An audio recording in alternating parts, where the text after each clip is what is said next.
Come on, everybody, let's play the melodious music and enjoy, celebrate the beauty of life.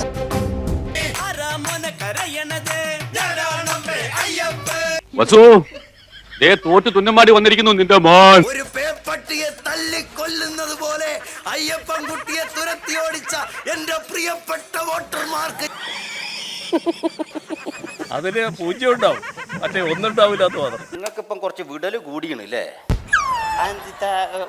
അങ്ങനത്തെ ഒരു വർത്താനം. ഈ ഒരു സമയം സുരേഷേട്ടന്റെ സമയമാണ്, ഞാൻ അധികം സംസാരിക്കാൻ പാടില്ല, കാരണം ഇവിടെ ഒരു ചരിത്ര മുഹൂർത്തം. വഞ്ചിക്കില്ല, ചതിക്കില്ല, പറഞ്ഞ വാക്കിൽ നിന്നും മാറില്ല.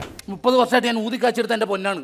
അതൊന്നും പറയേണ്ട നേരമല്ലല്ലോ ഇപ്പൊ, അതുകൊണ്ട് അതിന്റെ മറ്റു കൂടുതൽ കാര്യങ്ങളിലേക്ക് ഞാൻ പോകുന്നില്ല എന്ന് മാത്രം. പൊരിഞ്ഞ പോരാട്ടമല്ല. അവനെന്തെങ്കിലും തിന്നാൻ കൊടുക്ക്. ഞങ്ങൾക്ക് ഒരാളുടെ മുന്നിലും താഴേണ്ടതോ വണങ്ങേണ്ടതോ ആയ പ്രശ്നം വരുന്നില്ല. തലപ്പന്തുകളിലും ചീട്ടുകളിലും തോറ്റപ്പോഴും നീ ഇത് തന്നെ പറഞ്ഞു. പറ്റിച്ചുകൊണ്ടിരിക്കുന്ന പിണറായി വിജയന് കൊടുത്തിട്ടുള്ള ഒരു വലിയ അടിയായി. എന്താ ഹിന്ദു ചൂടന്റെ ഫ്യൂച്ചർ പ്ലാൻ?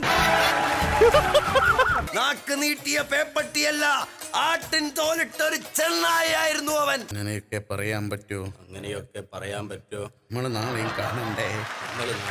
അപ്പോൾ ഞങ്ങൾക്ക് മനസ്സിലായിട്ടുള്ളത് കേരളത്തിന് ഇടതുപക്ഷത്തിന് നല്ല വിജയം ഉണ്ടാകുമെന്നാണ്.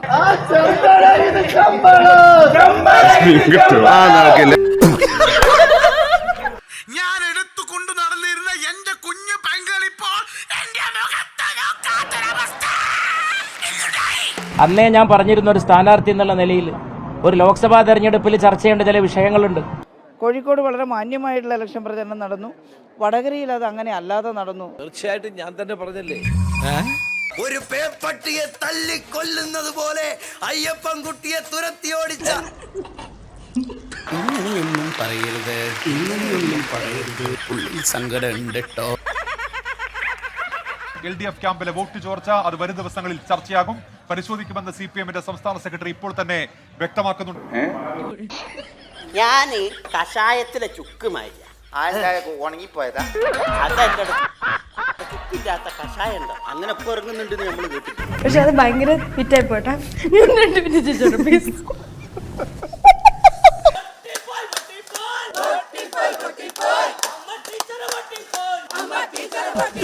ഇതിനാണ് അവനവൻ പാരാന്ന് പറയുന്നത്. ഇപ്പൊ മിത്തെന്ന ജിത്തെന്ന ഒന്നരൊക്കെ പറഞ്ഞല്ലോ ഒരുത്തൻ. അത് തന്നെയാണ് ഈ എക്സിറ്റ് പോളിന്റെ ഒക്കെ കാര്യത്തിൽ നടക്കുന്നത്. ഒത്താൽ ഒത്തു, ആ ഒത്തില്ലെങ്കിൽ ഒത്തില്ല, കിട്ടിയാ കിട്ടി, പോയാ പോയി. ഇതൊരു മറ്റേടത്ത് ഐഡിയ ആയിപ്പോയി. LDF-ന്റെ വിജയത്തിനു വേണ്ടി പ്രവർത്തിച്ച പ്രവർത്തകന്മാരോടും ഇനി ഒരു തിരിച്ചു വരവുണ്ടാവില്ല ശശി. തോൽപ്പിച്ച മോശമായിടാ. നിങ്ങൾ തോറ്റാ മതിയേനും.